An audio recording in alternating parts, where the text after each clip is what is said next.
No, that's fine. You can do it. Do whatever feels right to you. I don't hear anything in them. You don't? No. Oh, it's so loud. Is it really? Oh my god, it's so loud.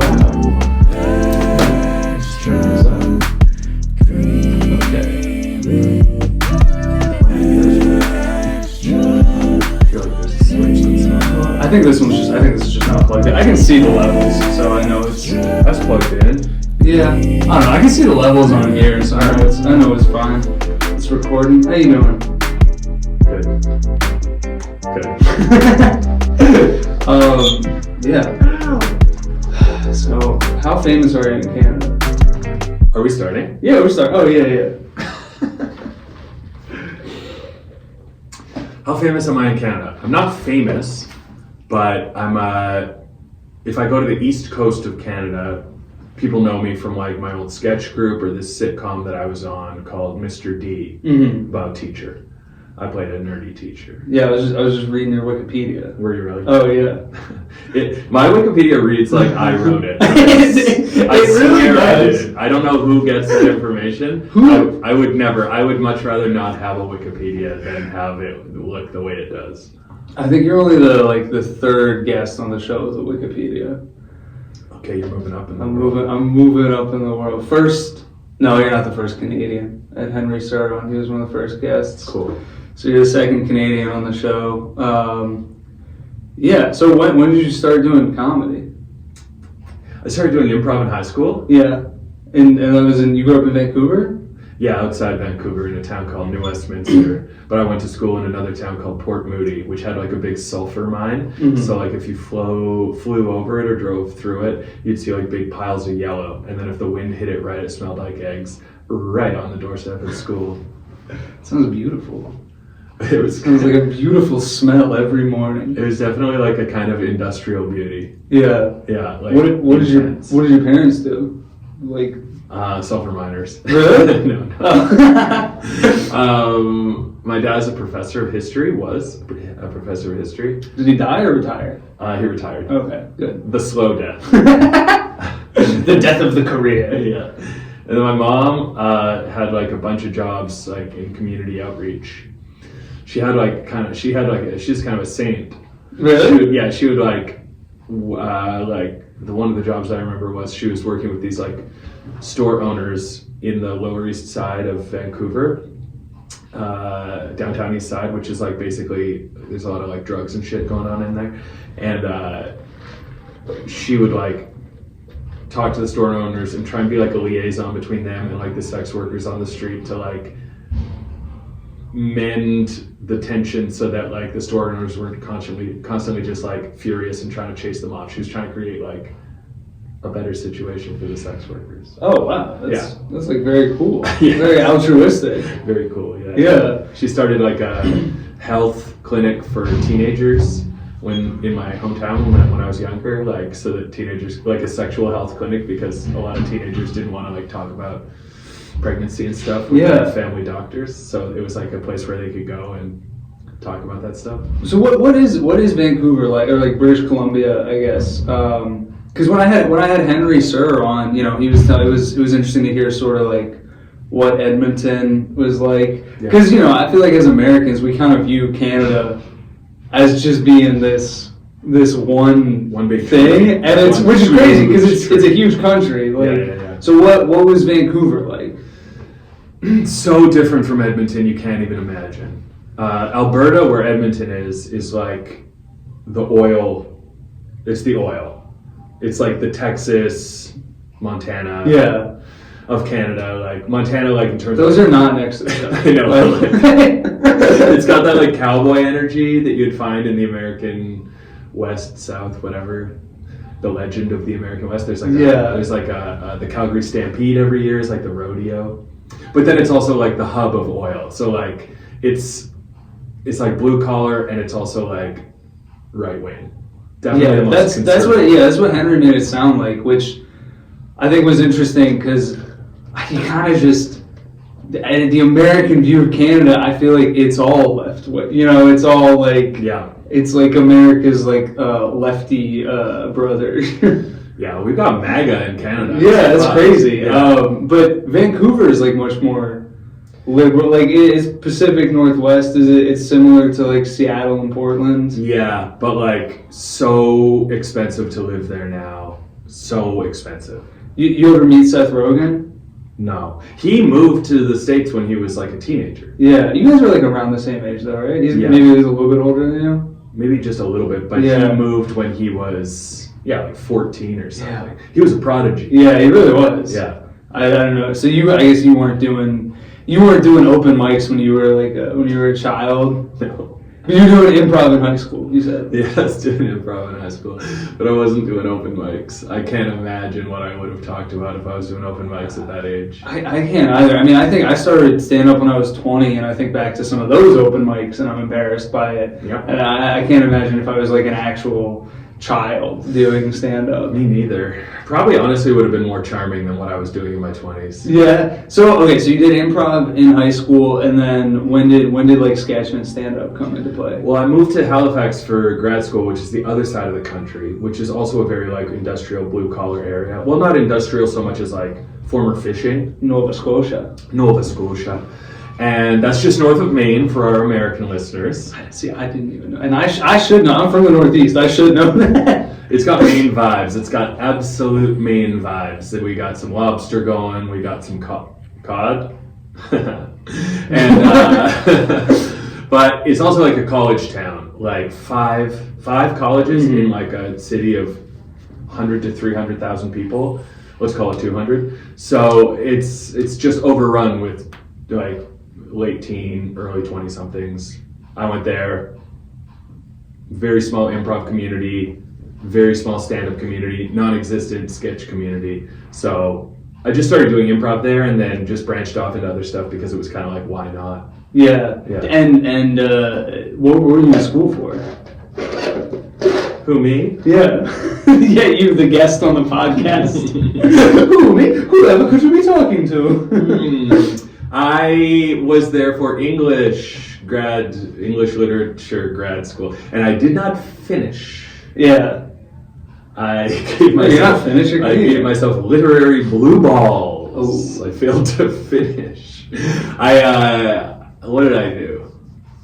I was studying American literature. Anyway, I was halfway done my thesis, and then I got real into writing sketch, and I did that instead. So did you want to be like a professor, like kind of like your dad? Like what was the idea? That's the thing with a lot of people. I feel like in the arts, you're just going. Yeah, I mean that was my. I mean, I didn't go to grad school, but I went to college and I studied film and English, and I didn't really have any idea what I wanted to do. So had you started doing stand-up yet, or stand-up came after school?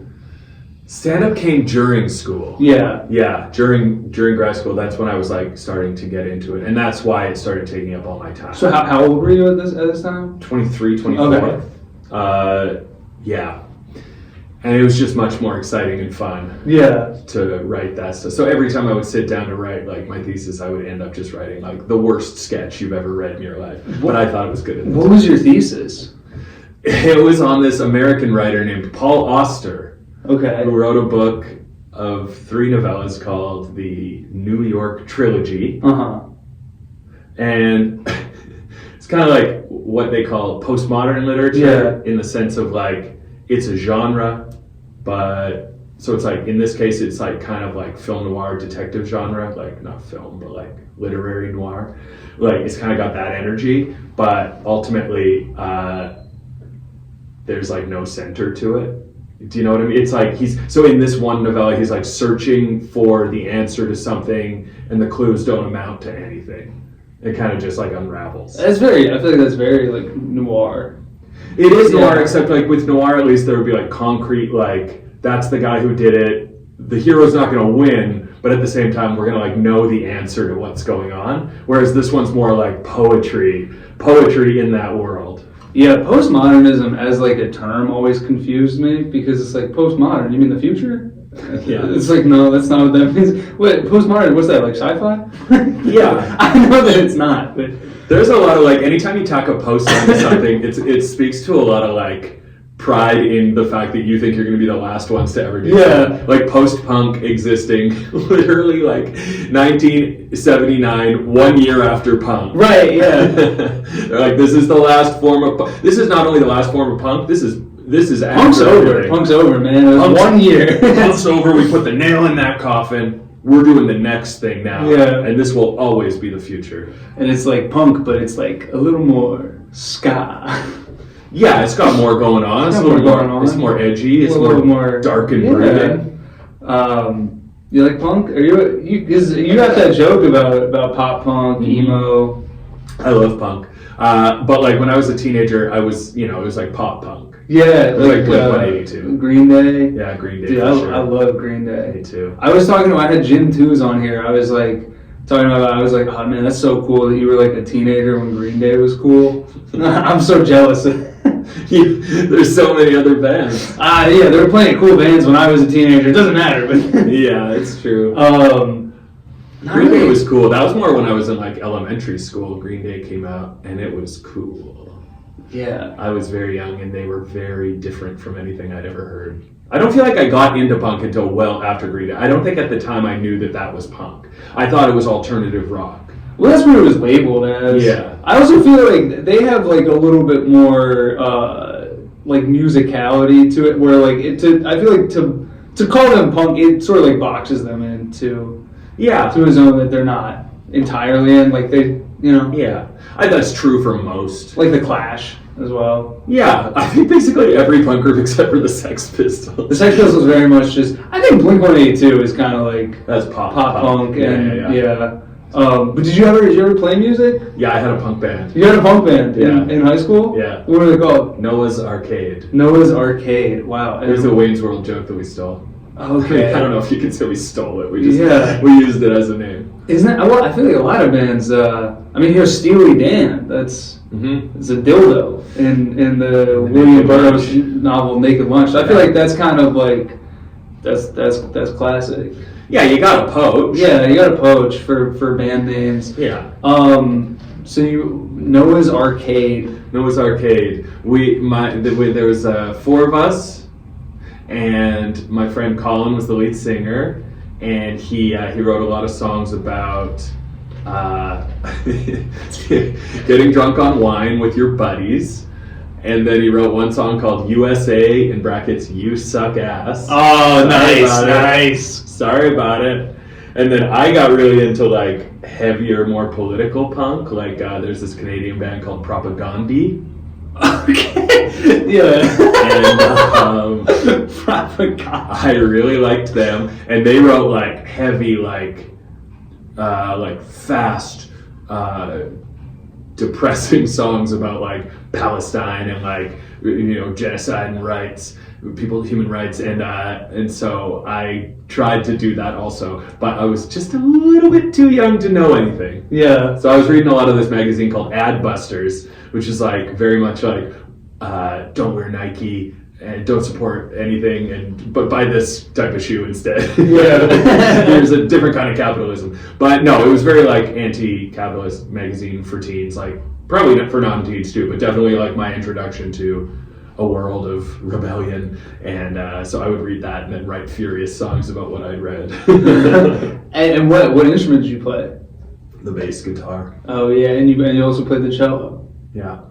You know that. Because I was watching some of your stand up before that. I had to go on YouTube, watch that Crack set, watch your Conan set, You gotta watch it read the all. Wikipedia. There's a world of difference between Crack Set and Conan Set, I'll tell you that. Yeah, I mean it's about like 10 years apart, right? Yeah. You're Conan Set, I'm wearing this stupid little suit, and I'm wearing glasses. I'm wearing glasses. I used to wear glasses all the time. I had a real like dorky quality, which I think I leaned into more than I'm happy about. Like looking back, it's a bit embarrassing, but it's also just who I was at the time. Yeah. How do you feel like you've changed in the 10 years between those two sets? I think I like literally talk more in my own voice now. Mm-hmm. Like I think I was affecting a bit of a voice back then, which I wouldn't have admitted at the time, but I think I remember when I started out in stand-up, it was like I was doing these weekly shows at the one comedy club in Halifax, and it was all like middle-aged parents from the suburbs who would come to see these shows, and they very much did not relate to like some of the content that I wanted to do. So I found myself like they would look at me and see, and I understand this. They would look at me and just be like, "Nerd, it's like a nerd from movies." And so I think I just like leaned into that more and more to like bridge that gap. So I was like almost like telling jokes from a sort of character. And I think even at the time of that Conan set, because that was pretty early on in my career, even then it still felt like I was doing more of that. And then I remember when I moved to Toronto, I started doing open mics like heavy. I don't know why, but I just wanted to meet people, wanted to just be doing sets all the time, wanted to really focus on stand-up. And it really like cracked me open. But, and like in a good way, like I felt like I was really like talking from my gut kind of thing, like talking in my voice. But then I would go and do club sets and bomb. So it took a while to like manage that. And so when you did Conan, you were living in Toronto at the time. I think I just moved. How long have you been doing stand-up? So long. I'm 42 now. Yeah. I think I started when I was 24, so 18 years. Okay. So but when you had been doing, when you did Conan, you had been doing it for like 8 years then? Yeah, 7 That was like 10 years ago? Yeah.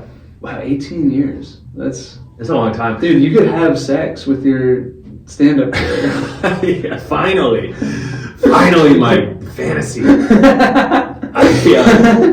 It's 18 years technically, but like, man, it's a real off and on journey. Sure, yeah. It has not been steady. Especially for anybody that, during COVID, you know, what was that like for you? I don't know, you hadn't moved here yet. You were in Toronto at that time. I was living in a house in Toronto with my girlfriend at the time, so I was really living comfortably. Oh yeah. I had a whole damn house to roam around. And then what happened? Oh, we broke up. Oh man. And I moved down here, so it was good. So everything worked out. Yeah, everything worked out perfect. You got another girlfriend. You got an apartment. I landed on my feet. Yeah. That's nice. Yeah, I mean, the apartment is the same. It's the same. But I traded in, I got to be in New York, and that's good. How has that been like for you? Because I think I met you like shortly after you had moved here. Mm-hmm. I met you at an open mic, and then it seems like you sort of like quickly sort of like became comfortable in the New York scene, I suppose. I mean, I guess like, it's not like you were new to comedy, but being new to, I guess the question I want to ask is, what is it like moving to New York when you are already established as a comic somewhere else? Because I started somewhere else, but I had only been doing it for like 2 years when I moved here. Yeah. I think there's like heavy pros and cons to both approaches. Like on the one hand, coming in here with like having been established and like semi-successful elsewhere is frustrating because you're just forced to accept a heavy humbling. Like you just have to be like, the next year of my life, I'm not going to do a single show that's like as fun as the shows I was doing several times a week back home. But you know that you're probably going to move up faster than most people who move here and don't have that background, just because like you know what you're doing. Yeah. So there's that. But I also like am a little bit jealous of people like you who move here after only like 2 years or whatever, because you become really ingrained with like a community of people and then move up together. Yeah. No, I think that there's definitely truth to that, where it's like there are these, people that like I've been doing stand-up for 2 years before I moved to, like kind of for 2 years, but I was in college, so it's like, there was taking the summers off, so it was like barely 2 years, but yeah, there definitely is that group of people that's like, we all did mics together, and like now there's like that class where I guess if you move here when you're a little bit older and more established, you don't have that in the same way. True. But you've been here for like 2 years? 2 years. And what was the thing that made you be like, all right, it's time to move to New York? Well, this is the first time I'm going to be telling you this, so hold on. So I got this breakup. I had this big breakup. And then I just moved. And that was basically it. I know, here's the real story. I wanted to move here right before. I wanted to move here for like a decade. Yeah. I really wanted to move What year was the pandemic? 2020, What month did it start? April? March. March. So I had a room rented for March 2020. Like, Wow. in January 2020, I arranged it. I rented a room. I was going to move down here in March with Pat Bircher, you know him? Yeah, I know Pat, yeah.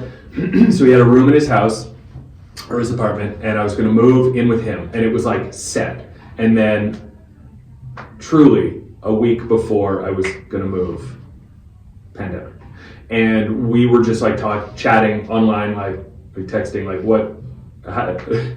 I'll pay for the first month, but like, should we play it by ear and see how long this thing lasts? It lasted. Wow. And so he was already here at that time. He's been here for ages. Yeah. Okay. He like moved here right after I moved to Toronto. He moved out of Toronto and here, so there was very little crossover. But anyway, after the pandemic, I had that breakup, and then I started thinking about like, where could I go? And then I was seeing someone at the time who, like, I had sort of jumped into like a very quick rebound relationship, which I cannot recommend enough. No problems there. And then she was moving down here, so I was like, well, I've always wanted to move there. So and there's no reason for me to stay in Toronto. Right. So I just did it. And then the first 4 months were like the worst months of my life. I think you met me during the worst months of my life. I did, yeah. I remember. It's funny to think back on like the impression I must have made on people when I was just at my lowest point. That being the first impression. Yeah. Well, it's funny because I remember I saw you in Open Mic. I was like, oh, that guy's pretty funny. And then you know, we like follow each other on Instagram, and I'm like, what the fuck? This guy's been on Conan. Yeah. Why is he at Pine Box Open Mic? And there you have it. New York is the great equalizer. It really is. Yeah. It's because I don't feel like you get that in any other city. I guess maybe LA to some extent. I don't know. The only advantage you can get in New York, it's like, it doesn't matter what late night shows you've been on, or even what TV shows you've been on necessarily, unless you're like famous. But the one thing that matters is if you have hundreds of thousands of online followers, you will get in at the clubs. Yeah, well, that seems to be everywhere now. I don't think that's a New York thing. So you're somebody that, you know, you started comedy before, you know, social media was really even a thing. Yeah. I guess like it was sort of like in its infancy. It was in its infancy. Like before I started comedy was like, it was like 2 years before I started comedy, Dane Cook MySpace blew up on MySpace. And so that was like around the time. Yeah, and so let's go back to your childhood. Like what happened? What went wrong? No. What got you into comedy? Like what were your like early influences? I came out of my mom. So what went wrong? I came out of my mom's ass first. The doctor put his little finger in there and pulled me out. He said yoink while he was yanking me, and then it went. And then everyone laughed, and I, as a baby, my pupils dilated the size of my eyeballs, and I went, okay, I'm gonna need more of that. And then when he went to cut my umbilical cord, I, as a baby, went, hey, watch where you're cutting there, Doc. Make sure you don't cut the wrong thing. Boom. And I went, boom. What did you ask? What did you get into comedy? When did you start watching comedy? My earliest memory? What was your earliest memory? Fingy go up my butt as a baby coming out of my mom's butt. Alright, so after you were molested by your doctor, yeah. What was the next thing you remember? The next thing I remember? About doing comedy? And then I got molested by my doctor and I woke up here. I'm the only kid I know who got a reverse circumcision. The doctor looked at my dinky and he said, there ain't enough skin on this. And then he sewed some on. And then I went, okay. This feels normal. On opposite day. That's what I said. What was the question? Next memory? Sure. Next memory. I don't know.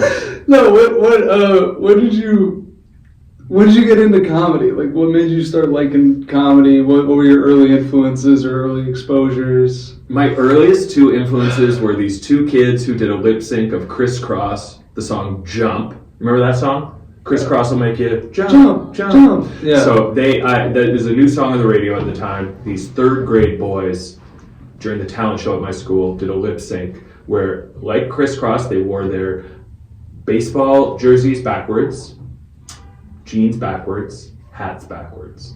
That was the look for Criss Cross music video Jump. They were called Criss Cross.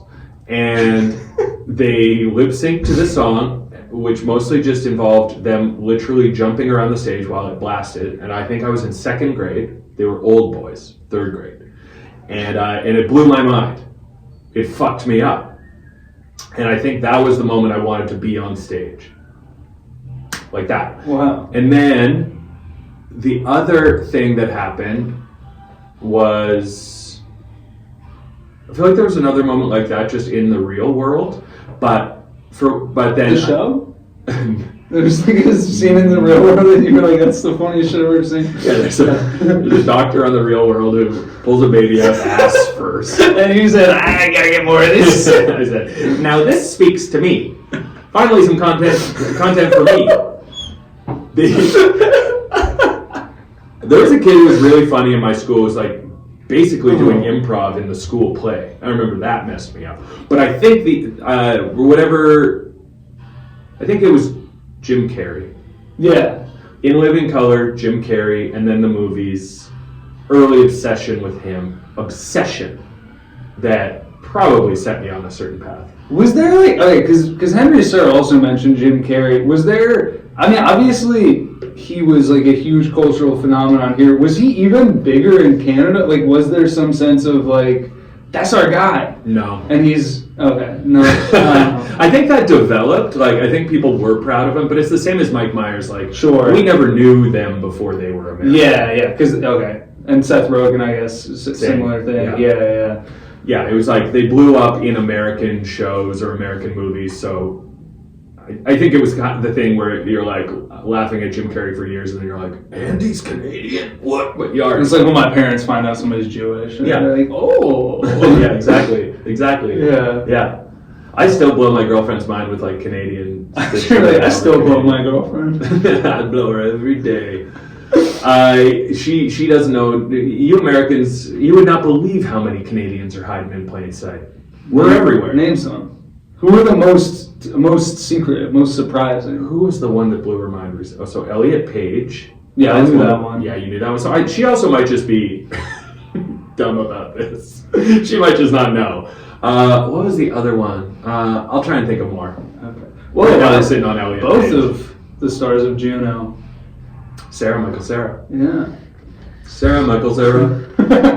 It's like Amadeus. Sarah Michael Sarah. I was going for the. Well, what were you going for? The Mario thing where he goes, Sarah Michael Sarah. Sarah Michael Sarah. Do you remember this?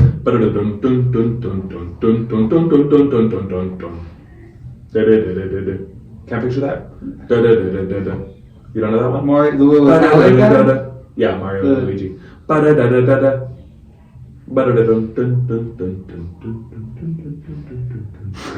know this one? What is the? It's like one of the levels in Mario, Super Mario, probably.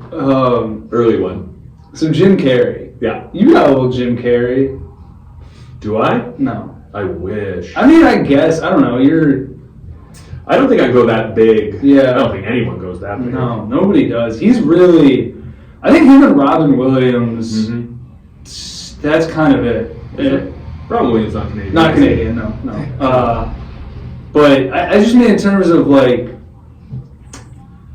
I don't even know how to describe it. There's like a dynamic. Yeah.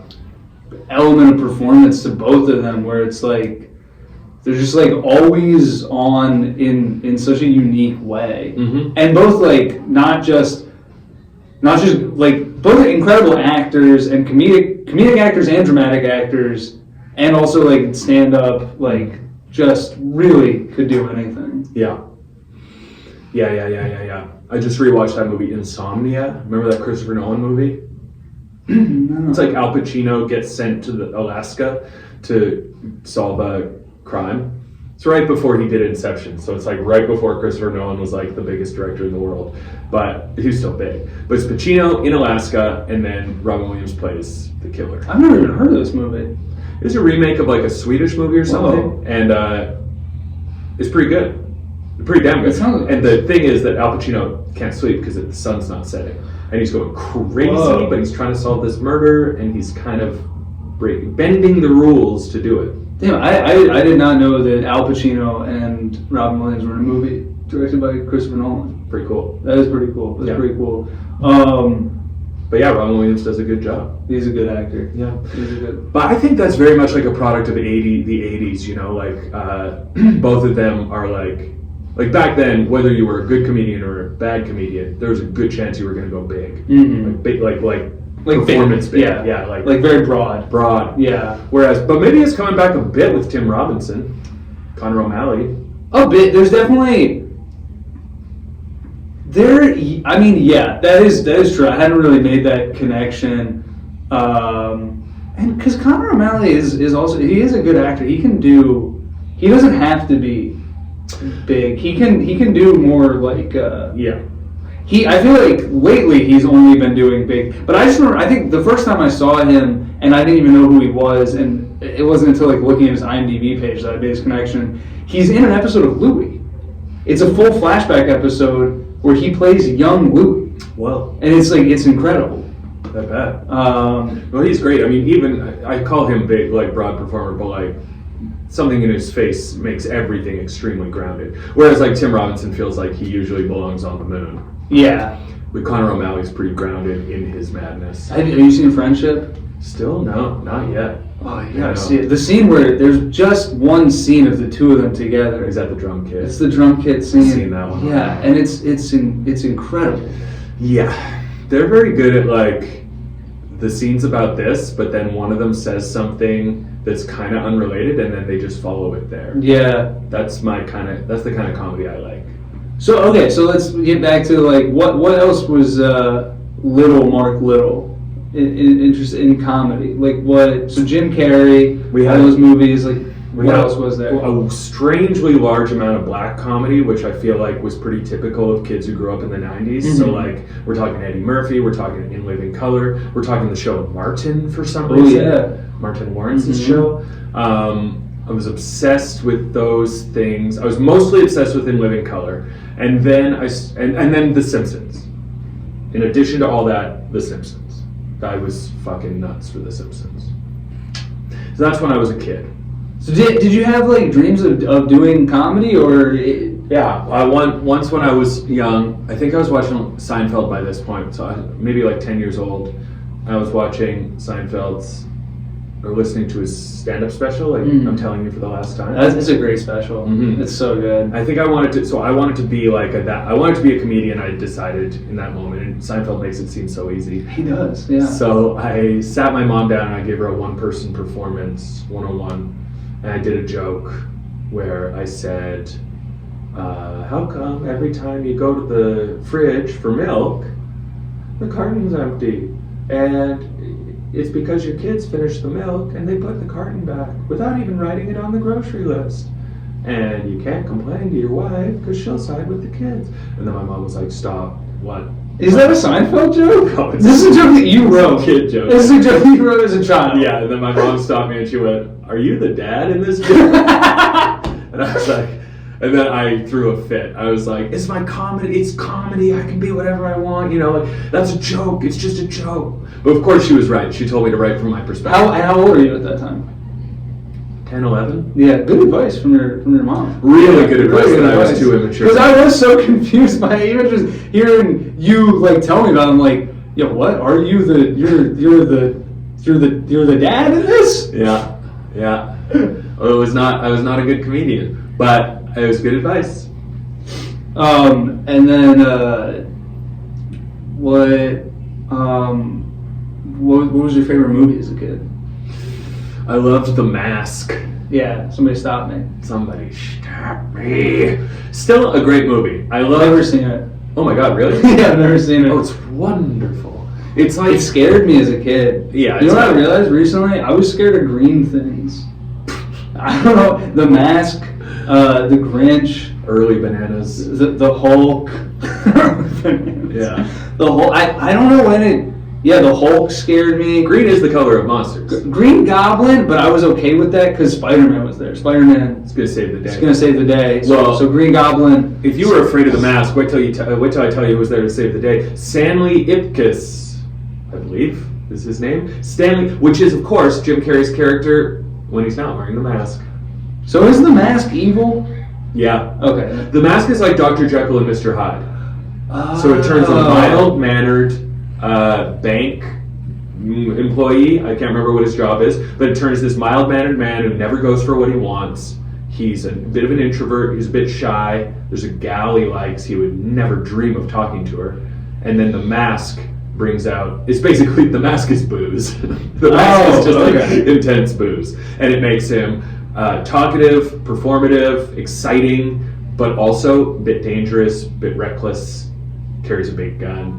Crazy scene where he's going through security and he has to pull all the stuff out of his pockets, and he's just got an impossible amount of stuff, including a big old Tommy gun.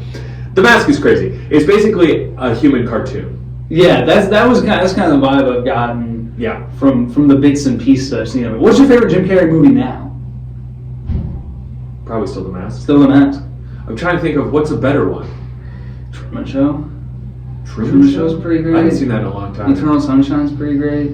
Yeah, but those aren't like doing the you could put other people in those movies. The Mask is like that's Jim Carrey. It is Jim Carrey, yeah, but then you are kind of right. I don't know. I think maybe Eternal Sunshine, somebody else could do that. Truman Show still feels like a very Jim Carrey I should rewatch performance that one. because I think there's something about like who is somebody that like could be such like the center of a show in that way. Right. And I think that's part of why I think that makes him like the perfect actor for that role. Me, Myself, and Irene. That's like an underrated one because that's one of those ones where it's like that movie only works because it's Jim Carrey. Yeah, that's his Nutty Professor. Yeah. Yeah, which also that only works because it's Eddie Murphy. He is the white Eddie Murphy. Yeah. I mean, dude, you know what's held up really well? What? The first minute of Delirious. What is the first minute of Delirious? Oh, it's all the one with the homophobic slur. I thought that was Raw. Oh, maybe it is Raw. It is Raw. okay. Yeah. I Delirious is a little more. It ages better. Yeah, it is still. Then once you get past that, there's still so much good stuff on that. It's so funny how being a kid and watching that as like my first ever comedy special, I was just like, well, this is how comedians act and dress. Yeah. They dress in leather, one-piece leather jumpsuits that are zipped down to their dicks, and they stride around. He's like 21 in that too. It's crazy. He's so young. Crazy. Yeah. He's a cool guy. Funny guy. You ever met him? No. Who's the most famous person you've met? I mean, I've like been in the same room as like Blake. I guess I've met Blake Griffin, and I've been in the same room as Chappelle. I probably said I love your work, which is true. Still, my favorite comedy special of all time is his first. Killing Him Softly. Killing Him Softly. For what it's worth, is pretty great as well. Yeah, but Killing Him Softly truly dwarfs everything for me. For me, I think I've just watched For What It's Worth more, and I saw that one first, and so I think I feel like it's one of those things where it's like that's because of that I have like just more attached to it. Yeah. But both specials are really great. So you met Blake Griffin at like JFL? Yeah, exactly. Yeah, all this stuff is just at JFL. Like they're all in the same like shitty little hotel bar as you. And Yeah. maybe you go up and say hi. I was once. I don't have any cool celebrity stories, but one time I rode an elevator also at JFL. It was like the slowest elevator in the world, so it was only going up one floor, but it took forever. And I just listened while JB Smoove tried to make John Leguizamo laugh. And John Leguizamo was just standing there stone-faced, and JB Smoove was being so funny. And I was just like, just staring straight forward, like giggling to myself. Was he like just trying to not give in, or was he like he really didn't fuck with it? I have no idea. I have no idea. I didn't know why he wasn't laughing. Yeah. Imagine getting a personal show from JB Smoove. He's one of the funniest people alive. 100%. Yeah. So, did you want to be famous? Do you want to be famous? Where do you stand on that? I think I got the same relationship with it as most people, which is like, I guess I'm striving for that, but I don't actually want it. Yeah.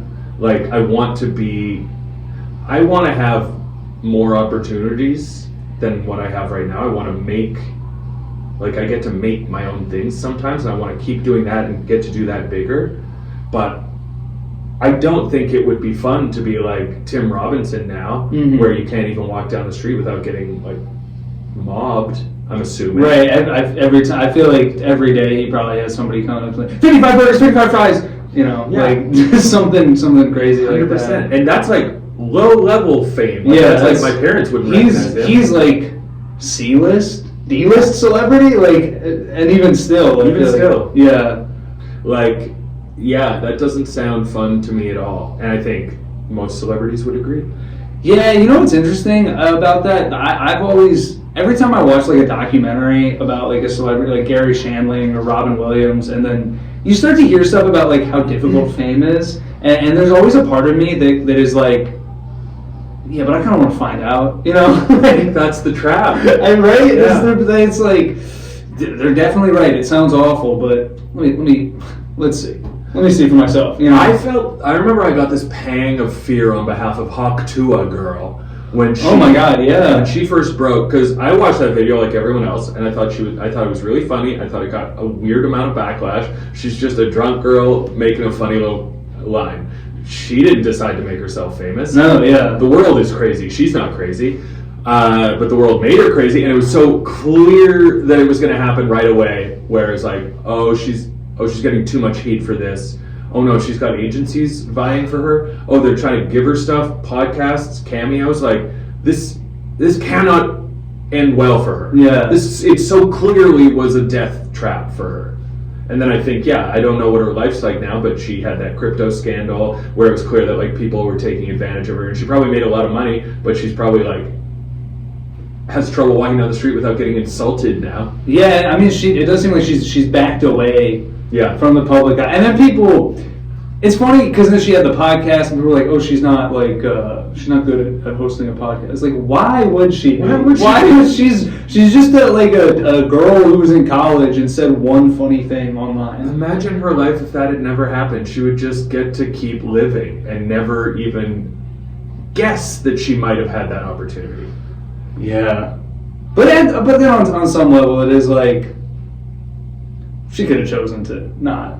Yeah, but then it's like choose not. Right, exactly. Because it seems like a golden ticket. Especially, it's not just fame; it's money. Money. I'm assuming that there was money coming with that fame. And I think she made quite a bit of money on that crypto scam. Yeah. So she's not innocent in this. But Yeah. she did get lured into a fucking snake pit. And it doesn't matter how many movies Hollywood makes about how evil fame makes you and like how evil the hangers-on are. We all fall for it every time anyway. I think it's also one of the. I feel like we all are like, yeah, but I'm different. Uh-huh. Yeah, but I wouldn't do that. Yeah, I know. What is the like closest you've been to fame? Just like when I was in my sketch group, we got a lot of Face? Yeah, we got a lot of heat. Like literally, the beginning of YouTube was like great sketches, by the way. Thank you. I didn't see them like when you guys were originally. You would have been a baby. I have friends who were like, oh shit, I didn't even realize I watched Mark Little's sketch group when I was in high school. Like, there's a few, every once in a while I meet someone like that still, even down in New York. People who watched those sketches when they were young. But anyway, you were saying, Picnic Face. Yeah, I think that kind of blew up for a few years, and it wouldn't have been like this in the States, and it probably wouldn't have been like this anywhere but Eastern Canada. But in this one, in Halifax, where we became like local famous, to the point that like we had like haters. Yeah. Like we're just 23 years old making sketches, and we had people being like, they think they're so funny. And we're like, no, we don't. We're trying to be funny. We want to be funny. We're very aware that we're just starting out. Recently I had a guy like come at me on Instagram in my DMs, and I was like, what the hell's going on here? And then he's like a Halifax guy, and I was like, oh, you've just been harboring some strange hatred for me since I was that age because you think that I was full of myself? He saw you walking down the street one time and tried to say hi to you. You didn't hear him, and he's just like held a grudge ever since. This fucking F-list celeb thinks he's something. That's funny to think about because, like we were saying, you were doing comedy before social media was what it is now, and especially with like Picnic Face. I imagine if you guys were putting out those videos now on Instagram, there'd be a much wider audience. Oh yeah. And I don't know that it would even necessarily like turn into anything more than what it was. Did you guys have a TV show? We got a TV show in Canada, and it was so much worse than everything we've made online. It often is that way, right? It's just a different way of making something, and we were figuring out how to make stuff online, and then we kind of had to start from scratch on television with a very tight timeline. And we made like a few sketches for the show that I like, but we made a lot that were like, boy. What was the format of the show? Just sketches with like little silly bumpers in between. Yeah. We were a bit too into Tim and Eric at the time, so everything had that vibe. Sure, yeah. That was a real like sort of like golden era of sketch comedy around that time. Tim and Eric, Key and Peele. This is right. This is right before Key and Peele? Yeah. Okay. So this is like actually like sketch was not doing well. Was Derek Comedy? This was around the same time as them? This was right after Derek Comedy. Yeah. You were sort of the Canadian Derek Comedy. We wanted to be. I'll tell you. I loved them. I loved Derek Comedy. I was obsessed with them in middle school and high school. Yeah, I loved Good Neighbor, Kyle Mooney's group, Beck Bennett's group, and then there was one other group that we loved. Oh, we liked Britannic. I don't know who's that. It's two guys from LA who just made like really like the best produced sketches. Okay. And then this one thing called Fatal Farm, I think it was called, where they it was like next level editing. But anyway, so yeah, I was watching Derek Comedy. Oh, and Lonely Island, of course. Yeah. When I was just starting to make sketches, so that was like the gold standard for me. Yeah. So why aren't you more famous? One time someone wrote in a bathroom stall in Toronto at the comedy bar that I used to play at all the time, Mark Little is in his own way. And that's pretty brutal. What do you think? That's pretty brutal. Somebody, who wrote that? Somebody wrote that. Wow. What do you think they meant by that? And do you think that's true? Well, I would assume that they meant that my career, or possibly life, but I assume career would be better if I stopped self-sabotaging in whatever way they imagined. And the thing is, they're not wrong. I think I've done a few things in my career that kind of like the fear of fame really like pushed me away from certain decisions. Not even the fear of fame, the fear of failure or of, I think here's what happened. Picnic Face blew up before we were ready. Yeah. We got a TV show before we knew how to do that. We wrote a book. Like we were just we made a movie. We got all these opportunities before we were, so when is anyone ever ready? I don't know. But like we weren't technically like good enough to make that stuff, in my opinion, or at least I wasn't. And I felt that. I was like really insecure about knowing that there were funnier comedians who aren't getting these opportunities. And when I moved to Toronto especially, I was just like, there's so many people here who are so much funnier than me. Why did I get lucky? I didn't deserve that. I'm gonna like shrink myself until I'm good enough to feel like I can own a spotlight. Like I literally went through that mental. So it was like real imposter syndrome. It sounds like it was real imposter syndrome, and it took a long time for me to feel like. Now I feel like it's just all evened out. Like I made a few shows. Like Picnic Face was literally the first thing I made with my friends. Like the first thing most of us made, and it blew up. Right, so like. Relatively. And this was while you were in grad school? Yeah. Like right after. So it's like the first thing you try succeeds. Which is not usually the case. It's not usually the case. So I thought I needed to be humbled. I got humbled. I made a few like web series with my friend, and I really liked them, and they got like no attention. And then I made a show with my friend, and it just got like canceled. So it started to be like the quality of what I was making was getting a bit better, and the attention I was getting worse. So it felt like justice was at play. And then I almost felt like that released something for me, where I was like, all right, it didn't happen in the normal way, but I've paid my dues. That's so interesting that you wanted to like punish yourself basically for having early success. I didn't want to, but I felt like you needed to. I felt like I needed to, yeah. And I didn't like seek it out. Mm-hmm. It just happened. But I definitely like shied away from certain opportunities that I didn't think I deserved. Wow. Yeah. What did you do JFL New Faces? Back then it was a Canadian version of New Faces called the Homegrown Comedy Competition. It sucked because no Americans went to see it. Oh, okay. Because I was gonna say, because I've had a couple people, Jim Tooze and Sam Evans. I've talked to them about their experience doing a New Faces, and it sounds like both of them had kind of a similar thing where they maybe like got it too early. For Sam, it was too early in his comedy career. Yeah. And for Jim, it was too early in being like a New York comedian. Yeah. And it just was interesting to hear how it sort of it was this huge opportunity that it didn't work in the way that they wanted to. Did anything change with when you did Conan? What was that experience like? Nothing changed.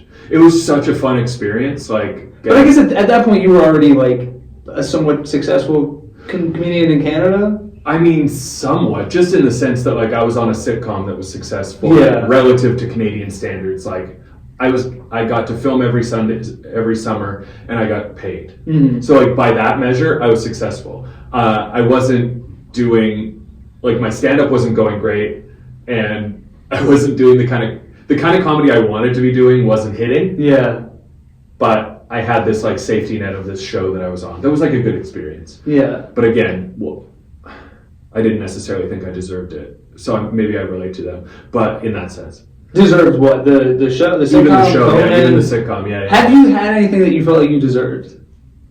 Yeah. Okay, what did you feel like you deserved? I made this cartoon called Gary and His Demons several years ago. Uh-huh.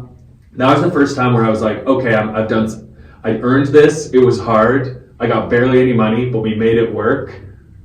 I cast all my friends. I like voice directed them, and I got to see what it's like. I basically felt like I can work with people now who I think are funnier than me and not feel ashamed. Mm-hmm. But honestly, what changed was I started taking anti-anxiety. Oh, interesting. I'm just remembering that. I'm remembering that now. Was that also, and you stopped drinking? I stopped drinking more recently. More recently than that. 2 years ago. But yeah, so that changed. But yeah, that show, I was proud of that show. And then the second season of that show, which was like, again, it was like the streaming service that we had that show on, Gary and His Demons. VRV was the service, and then it ceased to exist after the first season. The service ceased to exist, so the whole service got canceled. So we were just in the wind, and I was like, well, we probably won't get a second season, but that was a lot of fun. And then 2 years later, we got picked up by Amazon Prime because this producer was like so diligent in trying to sell it. And then I got to make a second season, and I got to work with a close friend of mine as a writing partner. And then that season was like better than the first one, and it felt like, oh, good, I'm getting better, and I'm not getting like the craziest opportunities in the world, but there are opportunities. I do feel like I've earned these ones. That's interesting. That's something where obviously the show getting picked up, that's something that somebody else gave you, but it sounds like the big thing with that is that you just made something you were proud of. As opposed to where like with other opportunities that you were being given, it sounds like maybe you didn't feel that the work you were doing was necessarily deserving of those opportunities. In some cases, yeah. I think it just took me a long time to like get better at writing. Yeah. And then it took me a long time to get better at comedy, like performing. It just took a long time to get to the point where I wasn't embarrassed to like share that stuff. Yeah. Have you had a job that's not comedy? Not in a long time. But most of my writing, most of my job is like TV writing. Sure, but that's still, I mean, it's still comedy. That's kind of, at least for me, that's what I would consider to be like the goal. Yeah, that's You know. it's the dream I have. Well, actually, my dream is to write movies, but I'm working on that one. Yeah. We'll see. I live in terror that AI is coming for our jobs. I don't. You don't? Oh no, I do. I was gonna try and be positive. I don't think it will happen. I don't know, man. It's just like the thing about AI, like with art, it just doesn't make any sense to me. Like the whole reason why art is interesting Yeah. is because it's created by humans. It's like like a true form of expression. I don't know. The one thing I'm not like AI will never replace sports because That's true. it's what is the sports like is just like what is the human body capable of, and so there's no way to replace that artificially yet. That I would.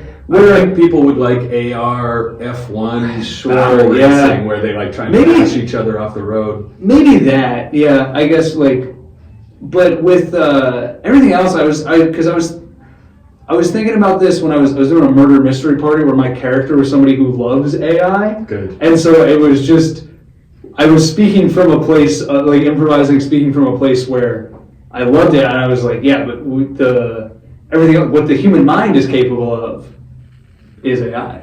Like, and so it's like that is kind of Yeah. crazy to think about that. It's like in a sense it is the most impressive thing anyone could possibly create would be like artificial intelligence, but also it's like why do we want a movie written by a machine? Well, let me ask you this. Do you think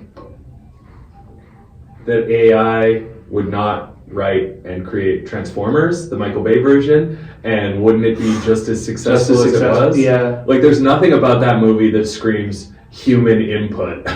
right. And a lot of the CGI stuff, it's like, well, this actually just makes the CGI artists jobs like if they just program it, like it's just easier. It's easier. To, yeah. And the dialogue is all like cliches. The on top dialogue, of yeah. cliches. Like, I feel like, I mean, what makes that, okay, so here's the counterpoint for me. What makes that movie interesting is that it did come from the brain of like a psycho freak. Like that makes all Michael Bay movies Yeah. interesting to me is like just imagining the guy who came up with this getting so excited, like a teenage boy. Like, it's exciting to imagine him. So who knows? But I feel like most people, what they want from an action movie maybe could be accomplished through AI. Yeah, you're not wrong about that. It's sort of like, yeah, never. I'm not gonna get like Noah Baumbach movies made by AI, but like, No. but yeah, there's certainly could AI make an Avengers movie that's as Yes. good as like some of the Marvel movies? Yes, it could. Probably. Yeah. Now, it wouldn't be as good as Ant-Man and the Wasp, Quantumania? but it might compete with some others. Yeah. Yeah, I mean, I don't know. Like, I don't really love those movies, so maybe there is a special secret sauce that other people are getting from them. I think it's. I mean, as like somebody who grew up as like a fan of comics, I think it's the characters are what's interesting, Right. And yeah, and I think that AI would never come up with a character as compelling as Red Hulk. it's like the Hulk, but he's red. He's red. He's angry, and now he's the color of normal anger.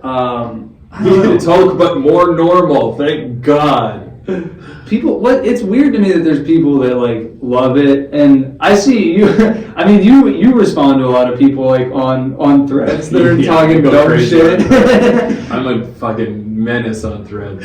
But it's so weird seeing these people that are like post like some shitty like AI video and they're like Hollywood is cooked. Yeah. And it's like, and honestly those accounts probably are bots. Like Could be. probably a lot of them are bots, but the ones that are real people, I'm like, what the fuck is wrong with you? I know. Why do you want this? Why is this something you want? You're a loser. I don't understand the minds of people who want it, especially given the environmental consequences. Like, we will not have water because we want this bullshit dog shit art. We want the worst art in the world, and we're willing to sacrifice drinking water to get it. Is Yeah. bananas to me. But of course, nobody thinks big picture when they're just like making a video or selling a product. They're just thinking about. I mean, I'm excited to be on the Snowpiercer train. Are you? That's where we're headed. You're gonna be a baby in the engine. You a baby in the engine. That's a great movie. I liked that movie. That movie was bananas. Yeah, that's crazy. Every time I eat a protein bar, you think of that? I think of the little gruel that they're eating in Snowpiercer. It's just like a little bar. That's their meal. I don't even remember. Chris Evans. Chris Evans. Sort of a step outside of the expected with that guy. It is and it isn't, because it is very much a similar character to Captain America. It's true. It's just saving the day. He's saving the day. I think he's perfectly cast. Yeah. In that, because it's a different version of the same character. Yeah. Yeah. Crazy to think that the man who made Snowpiercer would then make Parasite. Right. I think I really love that director, but I will admit that when I saw Snowpiercer, I was like, kind of getting kind of goofy here, Bong. And then Okja, that's great. You don't like it? No! I thought that one was goofy. Did you see Mickey 17? No, I didn't. I heard it was not great. I'd say of the four, it's probably the worst. But Robert Pattinson. Worse than Okja? I liked Okja. Really? Yeah. I liked Mickey 17 also. I think he makes interesting movies that. No doubt. And they all have very good themes. I mean, Robert Pattinson gives a very cool and interesting performance in Mickey 17, which he always does. Yeah, he's so fucking cool. He's cool. Listen, I should have seen it. I will see it. I'm interested in his directing career and in Pattinson's acting career. Yeah. Is Tilda in Mickey 17? I could use less Tilda in my life. I could use 50 to 100% less Tilda. No, we got what's her name from Hereditary? Oh yeah. Why do I want to say Ann Coulter? It's very much not Ann Coulter. No, it's kind of a similar. Ann Coulter's in Mickey 17. Fuck! What is her name? She's doing a live report. Christ, not Patricia Arquette, not at all. No. Why am I struggling? Why am I blanking on? Oh my god. Why am I blanking on her name? We gotta remember her name before the end of the podcast. We'll remember her name. Toni Collette. Yeah. Toni Collette. Yeah. And some Ruffalo. Yeah, some Ruffalo. He's great in it. Love me some Ruffalo. He's doing a Trump-Musk hybrid. Is he really? Yeah. Fun. It's a little on the nose, but Well, that's the thing about the Bong movies. Yeah, they're all on the nose. Actually, not all of them. Most of them. Parasite, maybe the least on the nose. There's his first. The first. I've never seen the ones pre Snowpiercer. There's one that's one of the greatest movies I've ever seen in my life. Mother? No. Or what's the Memories of Murder? Oh, Memories of Murder. People love that one. It's so good. It's unbelievable how good it is. It's so good that you'll understand why I have a lesser opinion of Snowpiercer and Do you like Parasite? I love Parasite. Okay. Yeah, Parasite. That's why when Parasite came out, I was like, "Oh, he's back! Bond's back, baby!" Yeah. But I thought he was dead and gone. I was like, he's become a strange clown now. I feel like people love Okja. Listen. I'm oftentimes my first viewing, not to be trusted. Yeah. What else? What do you feel like your first viewing you were wrong about, and then you came around to? Tar. Oh. I hated it. Interesting. And then I loved it my second viewing, and I couldn't understand how I was the same guy. Hereditary, Midsommar, hated them both on the first viewing. You seen Beau is Afraid or no, Eddington? I've seen Eddington and I didn't love it, but I'm sure you gotta give it a second viewing. Yeah, second viewing. Ari Aster is Mr. Second Viewing for me. He really is. Beau is Afraid is one of the wildest movies I've ever seen. I've heard mostly terrible things, and then a couple of the most ringing endorsements you could ever imagine. I personally really like it, but I'm oftentimes a fan of stuff where I'm they just did a thing, they just have you seen The Curse, the Nathan Fielder show? No, Canadian. Loved it. Yeah, loved it. The last episode was very divisive. Loved it. I personally loved it. I'm they just made crazy choices and just went with it. Yeah. They didn't there's no self-censorship in it.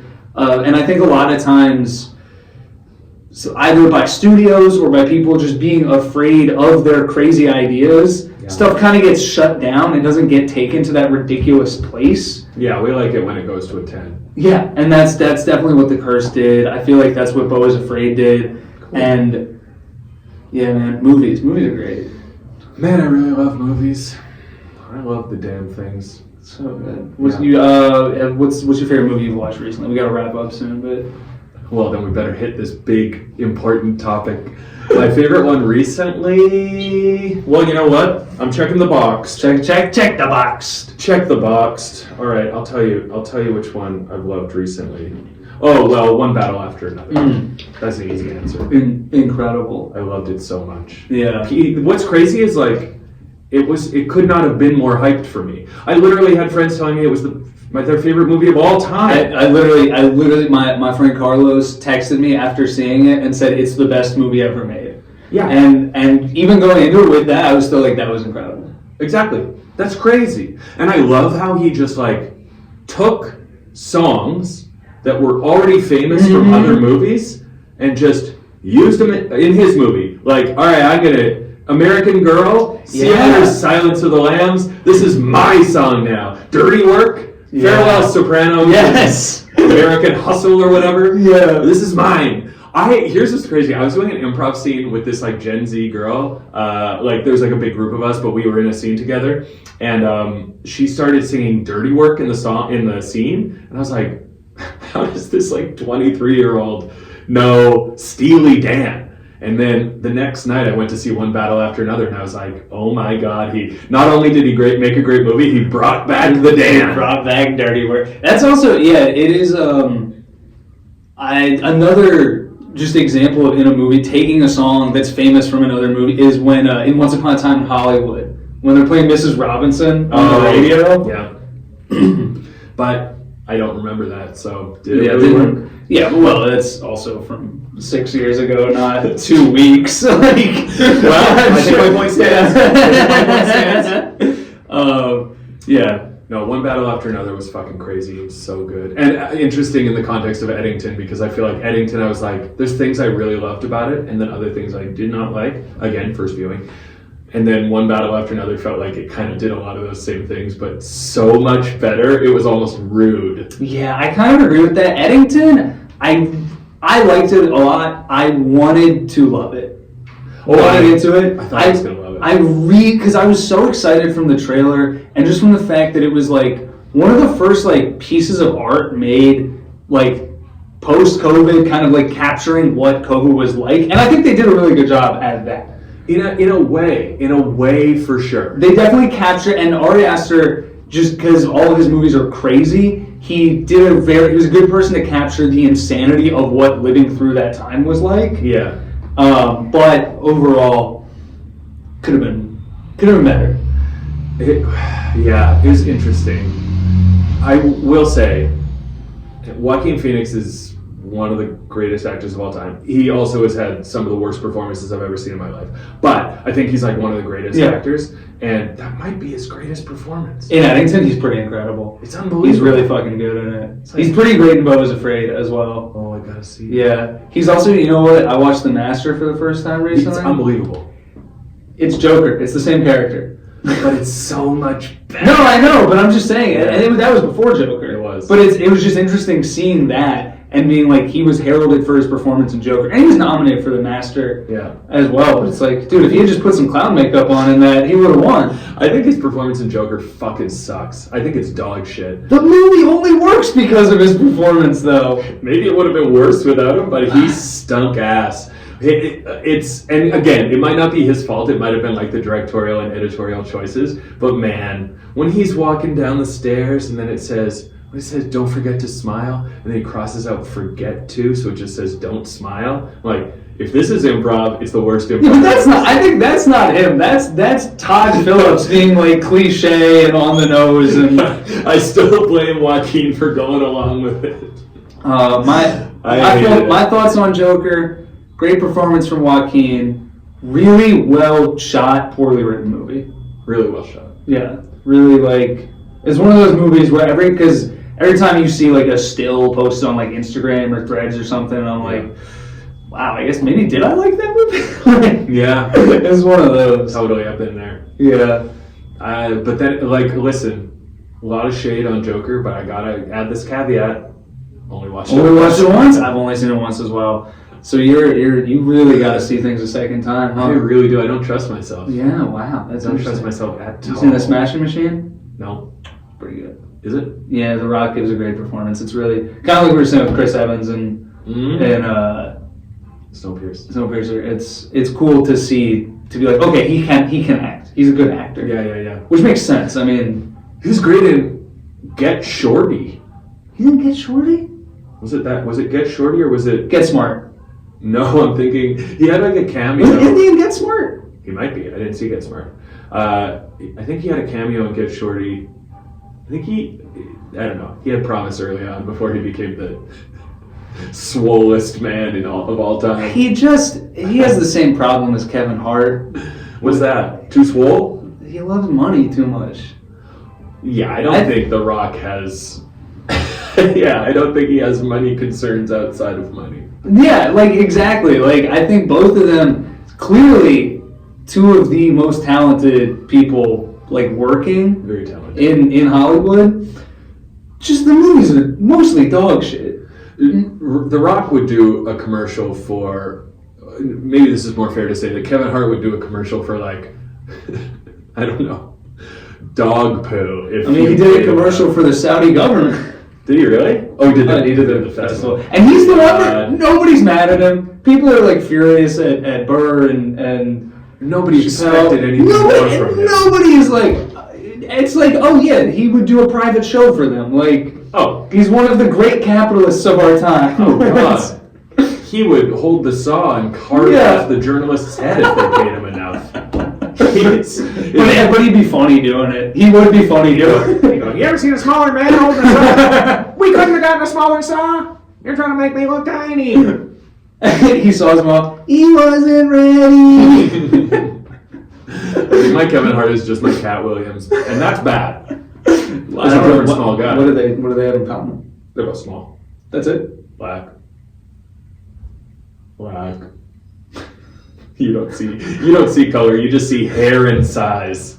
I was trying to think of how to do the Chris Farley fat guy look. Black guy who's a little short. Yeah. Black guy who's a little guy. They're both good at basketball too. Are they? Yeah. I knew Kevin Hart was. I saw a video of Cat Williams like just shooting threes, like NBA threes. Kobe! That kind of sounds like Chappelle. Bitch! Yeah, it all blends. It doesn't reflect well on me how much all those voices blend for me when I try to do them. No. There you have it. There you have it. Mark Little, everybody. Oh no, the final word. No, what do you have anything you want to plug? Well, you know better than anyone that I've got my own stupid podcast. Oh yeah, I'm so excited for that. We talked about Air Bud. Yeah. Dude. The podcast is called Caveman Need Know. Caveman Need Know, as in caveman needs to know. But he's say it like a caveman would. Caveman Need Know, and it's a caveman interviewing a bunch of people to find out about this modern world. So check that out wherever. Yeah. And yeah. You can check out Gary and Stevens, or you can come and see me at UCB Herald Night every most Tuesdays a month. There you have it. Mark Little, everybody. Thank you.